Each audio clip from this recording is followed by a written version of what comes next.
Hello friend, welcome to my YouTube channel Chandriya Classes by Year Valmiki Visra. Today I am going to discuss about budgets to you. दोस्तों ये जानना जरूरी है कि budget होता क्या है। देखो हमारे संविधान में बजट वर्ड नहीं है। बजट वर्ड के प्लेस पे क्या यूज किया गया है, एनुअल फाइनेंशियल स्टेटमेंट, जो कि हमारे संविधान में आर्टिकल 112 में मेंशन किया।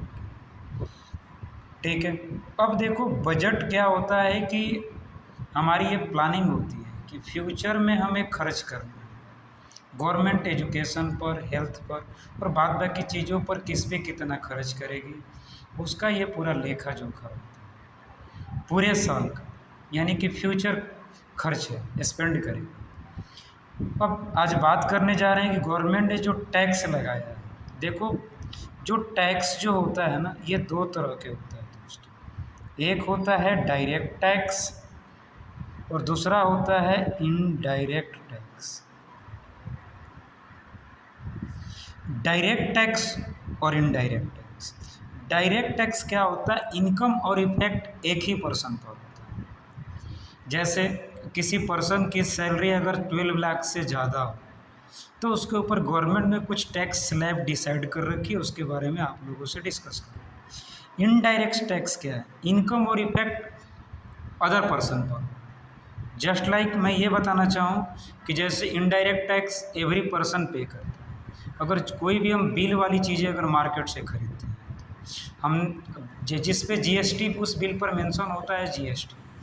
मान लो अगर एक एग्जांपल के तौर पे कि अगर आप टीवी मार्केट से खरीदते हो, उसके 10,000, ठीक है, तो उसके ऊपर 5%, 10%, चाहे 2% जो भी टैक्स ली जाती है, एक्स्ट्रा जो पैसे जाएगा आप उस बिल में देखोगे तो जीएसटी मेंशन होता है। तो होता है जीएसटी जो होगा एक तरह से इनडायरेक्ट टैक्स।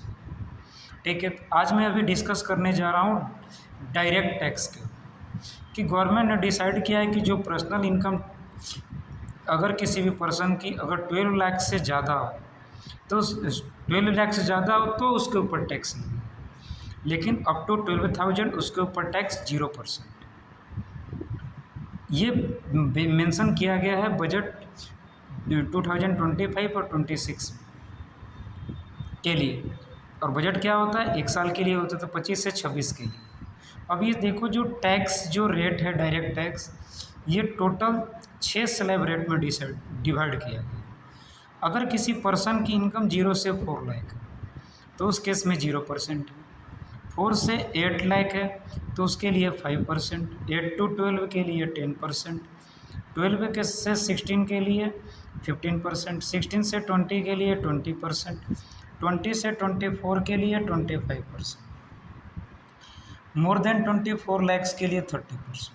लेकिन एक बात आप लोगों को दिमाग में चल रही होगी बात है कि जब 12 लाख तक गवर्नमेंट ने जब 0% कर दिया है तो फिर 4 से 8, 8 से 12 और 12 से 16 की बातें क्यों की जा रही है। तो इसलिए की जा रही है, देखो दोस्तों, क्योंकि देखो अगर 12 लाख से आपकी अमाउंट ज़्यादा हो जाता है, जैसे मान लो 12 लाख 10,000, ठीक है, तो आपको पूरे पैसे के ऊपर आपको टैक्स देने पड़ेंगे। लेकिन अगर आपके 12 लैक्स तक हो पाती है तो आपको 0% टैक्स देगा, यानी कि ये 4 से लेकर 8, 8 से लेकर 12, ये हमें टैक्स 5% और 10% पे करने की ज़रूरत नहीं है। लेकिन 12 लाख 10,000 हो जाए तो हमें ये 4 से 8, 0 से 4 लाख तो 0% होगा। उसके बाद 4 से 8 लाख के लिए 5% देना पड़ेगा, 8 से 12 10%, 12 से 16 15%, 16 से 20 20%, 20 से 24 25%, मोर देन 24 लैक्स हो तो 30% हमें देना पड़ेगा। अब देखो दोस्तों, एक बात और चर्चा किया है गवर्नमेंट ने, क्या स्टैंडर्ड डिडक्शन। स्टैंडर्ड डिडक्शन है क्या, 12 लाख के बाद तो एक कोई ना कोई लिमिट तो होगा ना जिसके बाद चार्जेज करेगी गवर्नमेंट। तो देखो नॉर्मल पर्सन के लिए 50,000, इट मीन्स दैट अगर किसी की इनकम अगर जो 12 लाख 50,000 है, ठीक है, तो पिछले साल की कंपैरिजन की बात करता हूँ तो उस समय टैक्स देना था, लेकिन अब क्या कर दिया है, उसको 50,000 से बढ़ाकर 75,000 कर दिया। इट मीन्स दैट अब किसी नॉर्मल पर्सन को अगर किसी की सैलरी 12 लाख 75,000 होगा, उसके बाद होगा तो टैक्स पे कर, ये एक लिमिट एक्सेट कर दिया गया।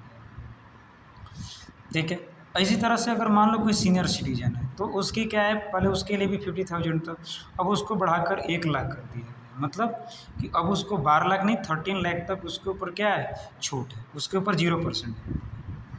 अब हम देखते हैं कि इन बजट 25-26 में एक बात और बातें की गई TDS के बारे में। TDS किस पे लगता है, रेंट के ऊपर। इसकी एग्जीबिशन लिमिट क्या है, पहले 2,40,000 थी तो अब उसको बढ़ाकर 6 लाख कर दिया गया। और ये भी मेंशन किया गया है टाइम लिमिट जो ITR के लिए था। अब देखो सबसे पहले जानते हैं कि TDS होता है क्या, तो टैक्स डिडक्शन एट सोर्स होता है। Tax deduction at source. ITR क्या होता है, इंडियन इनकम टैक्स रिटर्न होता है। जो ये रिटर्न करने की जो फाइल थी वो 2 ईयर्स थी, अब उसको बढ़ाकर 4 ईयर कर दिया गया। इसके अलावा कुछ और बजट के बारे में चर्चा करूँगा कि जो जिस पे गवर्नमेंट ये 25-26 में खर्च करने वाली है।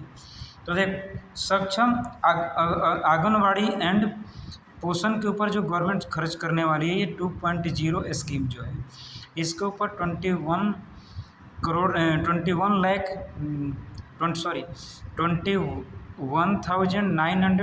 रुपया खर्च करने वाली है। जल जीवन मिशन पर 67,000 खर्च करने वाली है करोड़।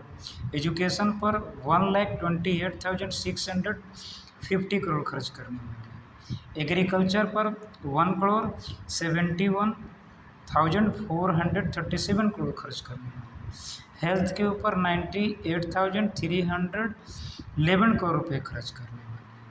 तो दोस्तों ये रहा 25-26 का बजट। ठीक है, तो जय हिंद दोस्तों। अगले एपिसोड में अगले टॉपिक के ऊपर हम लोग मिलेंगे, तब तक के लिए जय हिंद, थैंक यू।